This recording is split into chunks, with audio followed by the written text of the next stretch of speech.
Bénin AES, le nouveau président béninois, Romuald Wadani, a décidé de travailler sincèrement avec le pays de l'AES. Dans cette dynamique, il sera à Niamey pour rencontrer le général d'armée Abdourahmane Tiani ce mardi 2 juin 2026.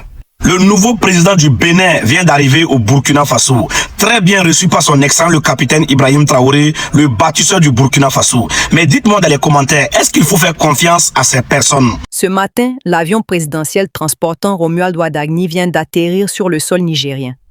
Dès les premières heures de la journée, une agitation inhabituelle règne autour de l'aéroport de Niamey. Les forces de sécurité sont mobilisées.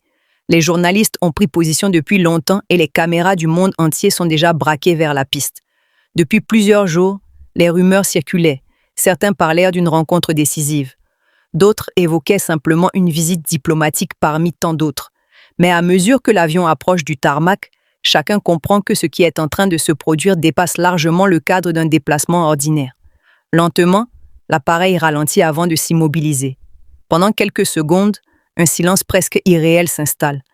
Puis la porte s'ouvre, les regards se lèvent, les téléphones se tendent, les appareils photos se préparent.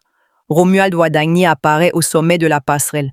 Nouveau président du Bénin, il est aujourd'hui au centre de toutes les attentions. Son visage est calme mais déterminé. Son regard balaie brièvement l'horizon avant qu'il ne commence sa descente. Chaque pas semble observé par des millions de personnes à travers l'Afrique et au-delà. Quelques mètres plus loin, une délégation officielle l'attend. Et parmi elles se trouve celui que tout le monde cherche du regard, le général Abdourahmane Tiani. Lorsque les deux hommes se retrouvent face à face, les photographes déclenchent leur appareil à une vitesse incroyable. Une poignée de main est échangée. Un geste simple en apparence, mais qui prend immédiatement une dimension symbolique. Sur les réseaux sociaux, les images commencent déjà à circuler. Les commentaires se multiplient à une vitesse fulgurante. Certains parlent d'un moment historique. D'autres préfèrent attendre les résultats concrets avant de tirer des conclusions. Mais tous reconnaissent que cette rencontre est suivie avec une attention exceptionnelle. Pendant ce temps, dans les rues de Niamey, les habitants commandent l'événement. Les vendeurs dans les marchés discutent des images diffusées sur leur téléphone. Les chauffeurs de taxi échangent leurs analyses avec leurs passagers. Dans les cafés, les écrans de télévision diffusent les chaînes d'information en continu. Le même phénomène se produit à Cotonou. Là aussi, les citoyens suivent avec attention chaque détail de cette visite. Beaucoup espèrent que cette rencontre permettra d'ouvrir une nouvelle page. Car derrière les débats politiques se trouvent des réalités très concrètes.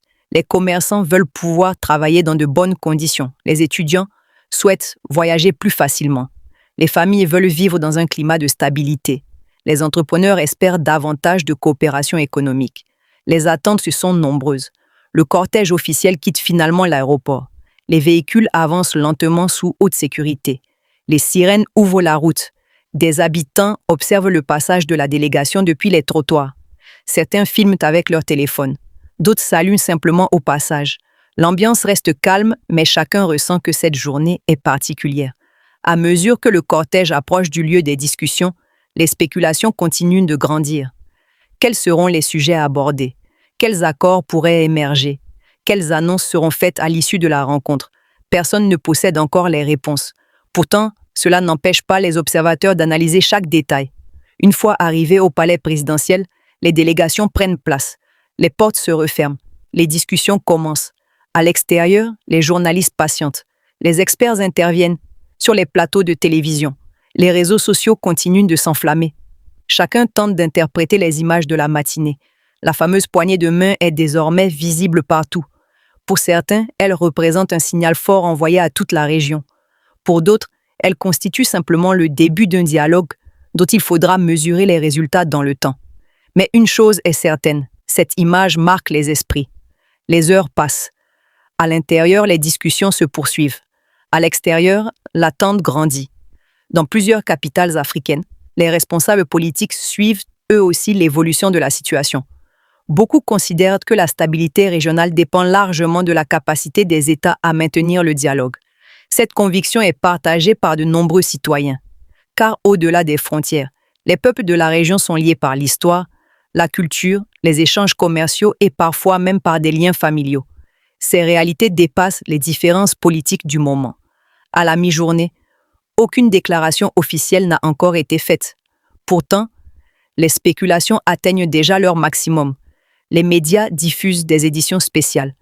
Les analystes reviennent sur l'histoire des relations entre les deux pays. Les citoyens continuent de commenter chaque information disponible. Certains rappellent les périodes de coopération exemplaires. D'autres évoquent les difficultés qui ont parfois marqué les relations régionales. Tous s'accordent cependant sur un point. Le dialogue reste préférable à l'affrontement. Lorsque l'après-midi avance, un sentiment d'espoir commence à se faire sentir chez de nombreux observateurs.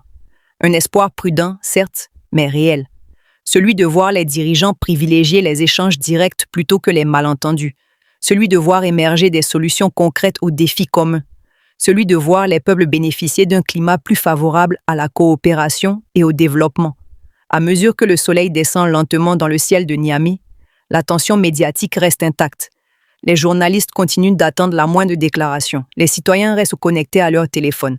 Les discussions se poursuivent dans les familles, les bureaux, les marchés et les transports. Toute la région semble suspendue à l'issue de cette rencontre, car chacun sait que certains moments dépassent le simple cadre d'un agenda officiel. Certains moments deviennent des symboles, et parfois les symboles ouvrent la voie à des changements plus importants.